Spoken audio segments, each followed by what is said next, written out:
بسم اللہ الرحمن الرحیم۔ تسبیح ملائکہ۔ رجب کے مہینے میں فجر کی نماز کے بعد پڑھو، گھر سے قیامت تک رزق ختم نہیں ہوگا۔ حضرت محمد صلی اللہ علیہ وآلہ وسلم نے فرمایا۔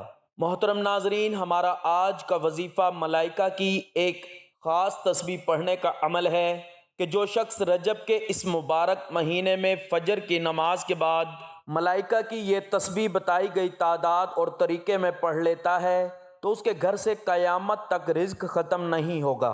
اس کے رزق میں وسعت اور کشادگی عطا فرما دی جائے گی۔ اس کے گھر سے تمام تنگ دستیاں، پریشانیاں دور ہو جائیں گی۔ اس کو مالی خوشحالی نصیب ہوگی۔ اس کے گھر میں رحمت اور برکت نازل ہوگی۔ گھر سے بے برکتی، شیطانی وساوس، جادو، جنات، سب کچھ اس تسبیح کے عمل سے دور ہو جائے گا۔ یہ عمل اس بابرکت مہینے میں نماز فجر کے بعد کرنا ہے، کیونکہ یہ رب کعبہ کا مہینہ ہے اور اس میں جو رب کے ذکر و اذکار، اس کی حمد و ثنا اور تسبیحات کو اپنا معمول بنا لیتا ہے تو اللہ تعالیٰ اس سے راضی ہو جاتا ہے، اور جس سے رب راضی ہو جاتا ہے اس کی تمام پریشانیاں، تمام تنگ دستیاں، مالی پریشانی سب دور کر دیتا ہے۔ حضور پاک صلی اللہ علیہ وآلہ وسلم نے فرمایا کہ اس تسبیح کی بدولت اس کے گھر سے قیامت تک رزق ختم نہیں ہوگا، کیونکہ یہ لمحات بہت ہی بابرکت ہیں۔ ماہ رجب اسلامی سال کے ان بابرکت اور عظمت والے مہینوں میں سے ہے جنہیں اللہ تعالیٰ نے خاص فضیلت عطا فرمائی ہے۔ قرآن کریم میں جن 4 مہینوں کو اشہر حرم قرار دیا گیا ہے ان میں ماہ رجب بھی شامل ہے، اور ان مہینوں میں نیک اعمال کا اجر عام دنوں کے مقابلے میں کئی گنا بڑھا دیا جاتا ہے۔ اسی بابرکت مہینے میں عبادت، ذکر، تسبیح اور بالخصوص نماز فجر کے بعد اللہ کے ذکر میں مشغول ہونا انسان کے لیے دنیا و آخرت کی بھلائی کا سبب بنتا ہے۔ تسبیح ملائکہ، جس کا مفہوم یہ ہے کہ وہ اذکار جو فرشتے خود پڑھتے اور جن کے ذریعے اللہ کی حمد و تسبیح بیان کرتے ہیں، ان اذکار کو فجر کی نماز کے بعد ماہ رجب میں پڑھنا دل کو نور، رزق کو وسعت اور زندگی کو سکون عطا کرتا ہے۔ قرآن کریم میں اللہ تعالیٰ فرماتا ہے، بے شک اللہ جسے چاہتا ہے بے حساب رزق عطا فرماتا ہے، اور ایک اور مقام پر ارشاد ہوتا ہے، زمین میں چلنے والا کوئی جاندار ایسا نہیں جس کا رزق اللہ کے ذمہ نہ ہو، جو اس بات کی واضح دلیل ہے کہ رزق کا اصل دینے والا صرف اللہ تعالیٰ ہے، اور وہ اپنے بندوں کو ان کے گمان سے بڑھ کر عطا فرماتا ہے۔ تو ملائکہ کی اس تسبیح کے بارے میں جاننے کے لیے گزارش ہے کہ ویڈیو کو آخر تک لازمی دیکھیے گا۔ ناظرین، نماز فجر کی اہمیت و فضیلت قرآن و حدیث دونوں سے ثابت ہے۔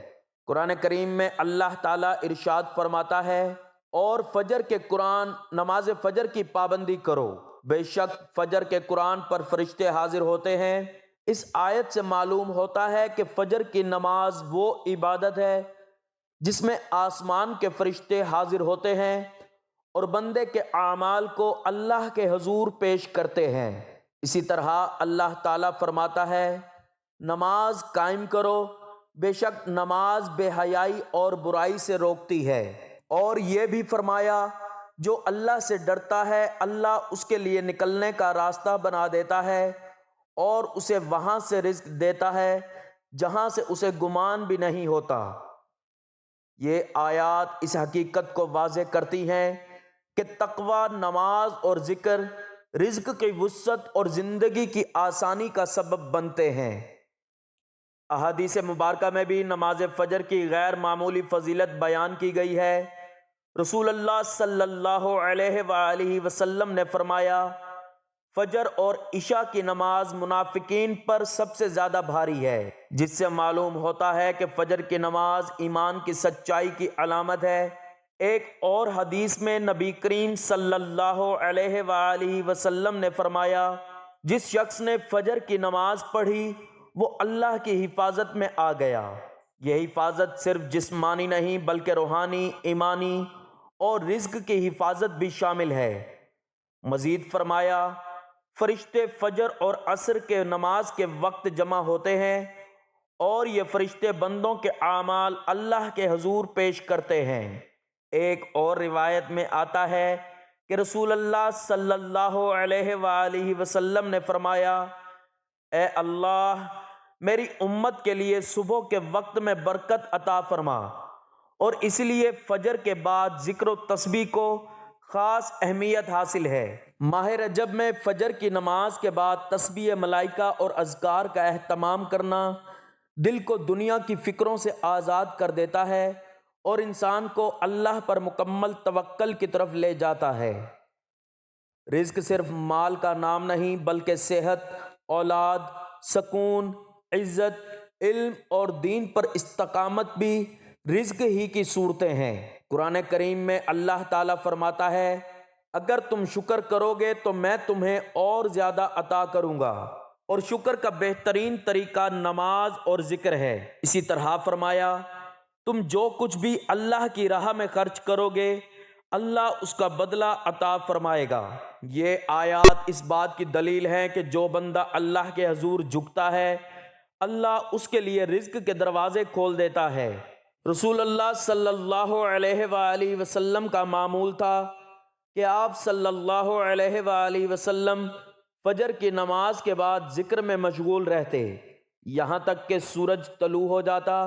ایک حدیث میں ہے کہ نبی کریم صلی اللہ علیہ وآلہ وسلم نے فرمایا، جو شخص فجر کی نماز باجماعت ادا کرے، پھر سورج نکلنے تک ذکر الہی میں مشغول رہے، پھر 2 رکعت نفل پڑھے، اس کے لیے مکمل حج اور عمرے کا ثواب ہے۔ اس حدیث سے فجر کے بعد ذکر کی عظمت اور برکت کا اندازہ لگایا جا سکتا ہے۔ تسبیح ملائکہ بھی انہی اذکار میں شامل ہے جن سے اللہ کی رحمت نازل ہوتی ہے اور فرشتے ایسے بندے کے لیے دعائے مغفرت کرتے ہیں۔ ماہ رجب میں چونکہ نیکیوں کا اجر بڑھا دیا جاتا ہے، اس لیے فجر کے بعد کی گئی تسبیح، دعا اور ذکر انسان کے رزق، گھریلو سکون اور آنے والی نسلوں کے لیے بھی برکت کا سبب بنتی ہے۔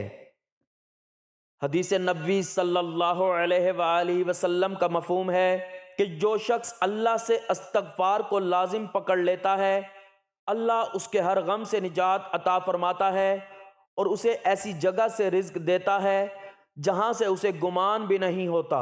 یہ حدیث سورۃ طلاق کی آیت کی عملی تفسیر ہے۔ اسی طرح ایک اور حدیث میں ہے، اللہ کا ذکر دلوں کا سکون ہے، جو قرآن کی اس آیت کے مطابق ہے، سن لو اللہ کے ذکر ہی سے دلوں کو اطمینان حاصل ہوتا ہے۔ تسبیح ملائکہ اور فجر کے بعد کے اذکار انسان کو اللہ کے قریب کر دیتے ہیں، اور جب بندہ اللہ کے قریب ہو جاتا ہے تو اس کے رزق، عمر اور اعمال میں ایسی برکت ڈال دی جاتی ہے جو قیامت تک جاری رہتی ہے۔ یہی وجہ ہے کہ اولیاء کرام اور صالحین ہمیشہ فجر کے بعد کے وقت کو سب سے قیمتی وقت قرار دیتے ہیں۔ اس وقت کی عبادت انسان کے پورے دن کو بابرکت بنا دیتی ہے۔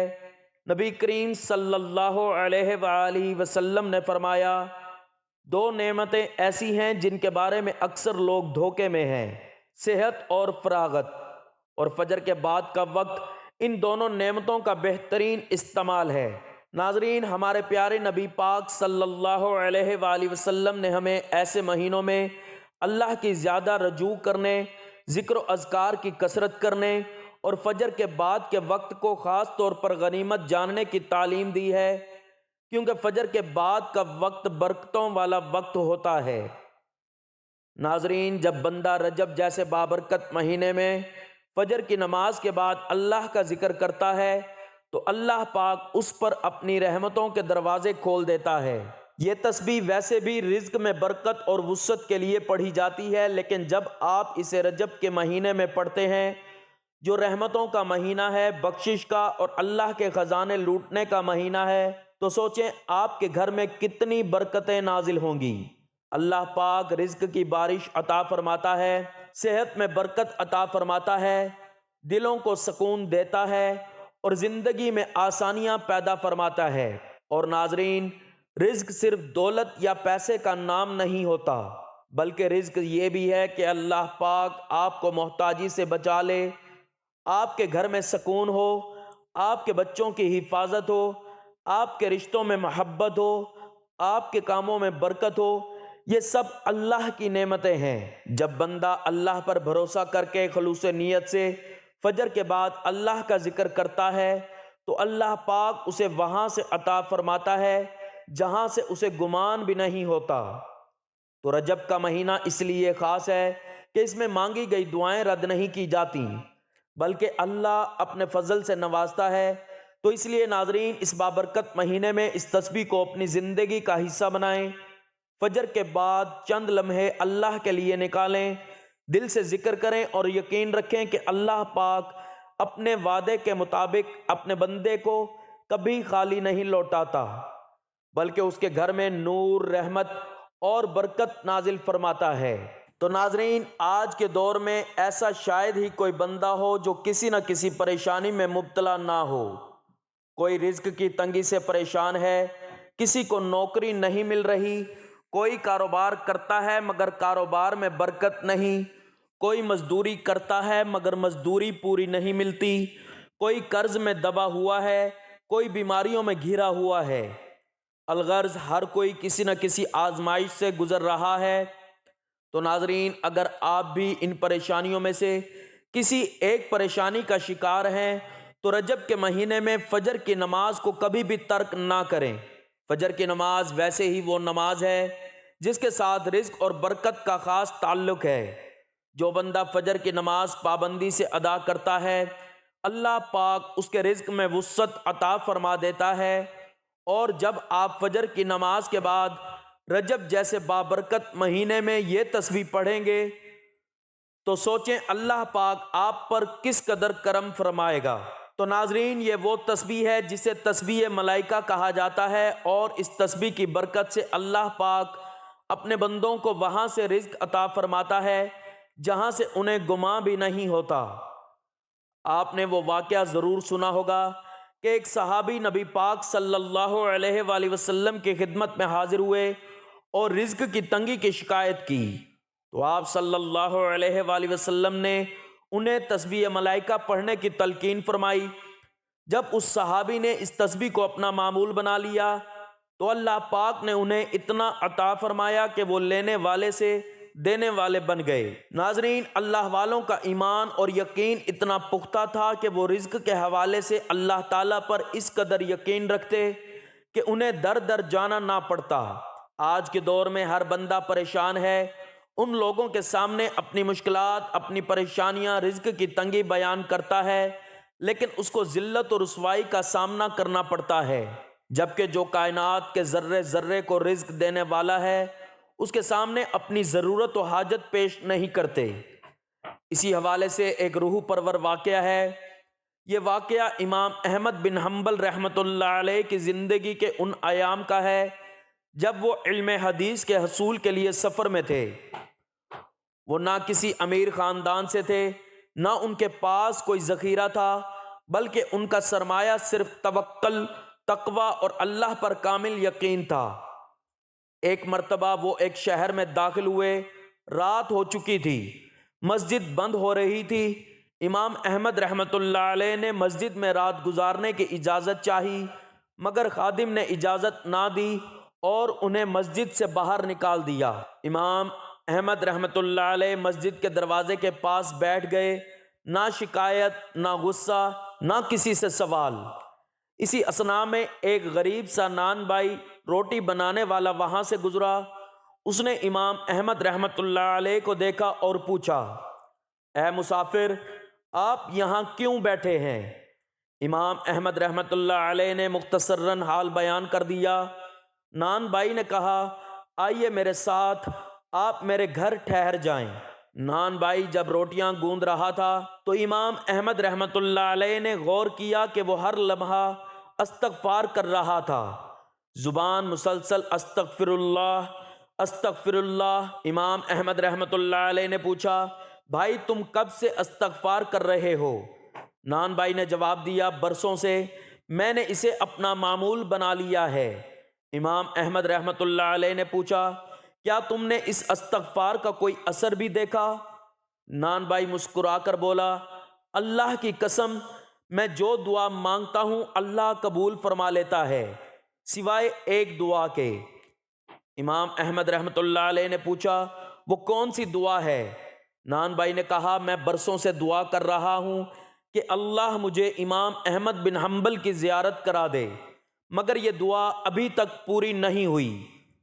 یہ سن کر امام احمد رحمۃ اللہ علیہ کی آنکھوں سے آنسو بہنے لگے۔ انہوں نے فرمایا اے بھائی اللہ نے تمہاری دعا قبول کر لی ہے، میں ہی احمد بن حنبل ہوں۔ پھر امام احمد رحمۃ اللہ علیہ نے فرمایا اللہ نے مجھے مسجد سے نکلوایا، شہر کی گلیوں میں پھرایا صرف اس لیے کہ تمہاری دعا قبول کرے اور تمہیں رزق کے راز سکھا دے۔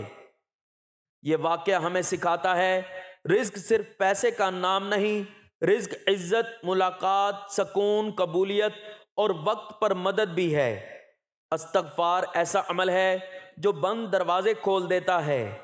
اللہ بعض اوقات ہمیں ذلیل نہیں کرتا بلکہ کسی اور کی دعا پوری کرنے کے لیے ہمارے قدم چلواتا ہے۔ جس شخص کا تعلق اللہ سے مضبوط ہو اس کا رزق گلیوں میں نہیں بلکہ اللہ کے فیصلوں میں چل کر اس تک پہنچتا ہے۔ تو ناظرین محترم یہی وہ تسبیح ہے جو آپ نے رجب کے مہینے میں روزانہ فجر کی نماز کے بعد 100 مرتبہ پڑھنی ہے، اور اس عمل کے آغاز اور اختتام پر درود پاک لازمی پڑھنا ہے۔ اگر آپ درود پاک زیادہ پڑھیں گے تو یہ اور بھی بہتر ہے۔ خاص طور پر فجر کی نماز کے بعد اس عمل کو شروع کرنے سے پہلے آپ نے 11 مرتبہ درود پاک پڑھ لینا ہے۔ درود پاک آپ کوئی سا بھی پڑھ سکتے ہیں، آپ صلی اللہ علیہ وآلہ وسلم پڑھ لیں، آپ صلی اللہ علی محمد پڑھ لیں، یا آپ نماز والا درود ابراہیمی پڑھ لیں، کیونکہ درود ابراہیمی کی فضیلت بہت زیادہ ہے۔ ایک مرتبہ درود ابراہیمی پڑھنے سے اللہ تعالیٰ انسان کے 10 گناہ معاف فرماتا ہے، اس کے 10 درجات بلند فرماتا ہے اور اس کو 10 نیکیاں عطا فرماتا ہے۔ تو اس لیے ثواب کے طور پر ایک مرتبہ میرے ساتھ بھی درود پاک پڑھ لیں۔ اللہم صلی علی محمد وعلی آل محمد کما صلیت علی ابراہیم وعلی آل ابراہیم انک حمید مجید۔ اللہم بارک علی محمد وعلی آل محمد کما بارکت علی ابراہیم وعلی آل ابراہیم انک حمید مجید۔ درود پاک پڑھنے کے بعد آپ نے سب سے پہلے سبحان اللہ و بحمدہ سبحان اللہ العظیم کی مکمل ایک تسبیح پڑھ لینی ہے۔ اس کے بعد آپ نے اللہ تعالیٰ کے ان 3 ناموں کو 111 مرتبہ پڑھنا ہے، یا رزاق، یا واسع، یا غنی۔ ان تینوں ناموں کو ملا کر پڑھیں گے تو ایک شمار ہوگا۔ آپ نے ہاتھوں کی انگلیوں پر یا تسبیح کے دانوں پر گن کر پورے 111 مرتبہ ان ناموں کا ورد کر لینا ہے۔ پھر اس کے بعد آپ نے 33 مرتبہ یہ دعا پڑھ لینی ہے، استغفر اللہ الذی لا الہ الا هو الحی القیوم واتوب الیہ، اور پھر آخر میں اتنا ہی درود پاک پڑھ لینا ہے جتنا عمل شروع کرنے سے پہلے پڑھا تھا۔ اس کے علاوہ بھی ناظرین اس مہینے میں درود پاک کثرت سے پڑھیں، کیونکہ درود وہ عمل ہے جس کے ذریعے دعائیں قبول ہوتی ہیں۔ آپ صلی اللہ علیہ وآلہ وسلم نے فرمایا کہ جو بندہ 100 بار درود شریف پڑھتا ہے اللہ اس کی حاجتیں پوری کرتے ہیں، 70 آخرت کی اور 30 دنیا کی۔ کوئی بھی درود پاک جو آپ کو یاد ہو، چھوٹا ہو یا بڑا ہو، آپ کی زبان پر آسانی سے ادا ہوتا ہو، اس کو 100 مرتبہ اپنے روزانہ کے معمول میں شامل کر لیں۔ انشاءاللہ آپ کی زندگی سے پریشانیاں، تنگی، بیماری اور بے برکتی ختم ہو جائے گی۔ اس پاک مہینے برکتیں آپ پر، آپ کے گھر والوں پر قیامت تک نازل رہیں گی۔ اللہ تعالیٰ اس عمل کی بدولت آپ کو اتنا رزق عطا فرمائے گا جو قیامت تک ختم نہ ہوگا۔ ناظرین رزق کی کمی یا زیادتی اللہ کے ہاتھ میں ہے، اور اللہ تعالیٰ اپنے ان بندوں کو کبھی محروم نہیں کرتا جو اس کے سامنے جھکتے، اس کا ذکر کرتے اور اس پر بھروسہ رکھتے ہیں۔ ماہ رجب میں فجر کی نماز کے بعد تسبیح ملائکہ پڑھنا، قرآن کی تلاوت کرنا اور درود شریف کا اہتمام کرنا نہ صرف رزق کی وسعت کا ذریعہ بنتا ہے بلکہ ایمان کی مضبوطی، دل کے اطمینان اور آخرت کی کامیابی کا سبب بھی بنتا ہے۔ اللہ تعالی ہمیں ماہ رجب کی برکتوں سے بھرپور فائدہ اٹھانے، نماز فجر کی پابندی کرنے اور ذکر و تسبیح کو اپنی زندگی کا معمول بنانے کی توفیق عطا فرمائے، آمین۔ ناظرین، آخر میں دل سے دعا ہے کہ یا اللہ، میرے وہ تمام بہن بھائی جو رزق کی تنگی میں مبتلا ہیں، جو پریشان حال ہیں، جن کے لیے زندگی گزارنا مشکل ہو چکا ہے، تو ان پر اپنا خاص رحم فرما، ان کے رزق میں برکت عطا فرما، ان کے لیے ایسے اسباب پیدا فرما جہاں سے انہیں حلال اور آسان رزق نصیب ہو۔ یا اللہ، بے روزگار بہن بھائیوں کو باعزت روزگار عطا فرما، جو قرض میں جکڑے ہوئے ہیں انہیں قرض کے بوجھ سے نجات عطا فرما، جن کے گھروں سے برکت اٹھ چکی ہے، یا اللہ ان کے گھروں میں دوبارہ اپنی رحمتیں، سکون اور برکتیں نازل فرما۔ اے اللہ، ان کی پریشانیوں کو آسانیوں میں بدل دے، ان کی بیماریوں کو صحت میں بدل دے اور ان کے دلوں کو سکون عطا فرما، آمین۔ اللہ تعالیٰ سے دعا ہے کہ میرا سنانا اور آپ کا سننا اپنی بارگاہ میں قبول و منظور فرمائے، نیکی کی بات کو سننے سمجھنے اور اس پر عمل کرنے کی توفیق عطا فرمائے، آمین۔ ناظرین، گزارش ہے کہ اللہ تعالیٰ کے 99 ناموں میں سے کوئی ایک نام لکھ کر کمنٹس میں ضرور شیئر کریں۔ اللہ تعالیٰ ہم سب کا حامی و ناصر ہو، آمین۔ جزاک اللہ۔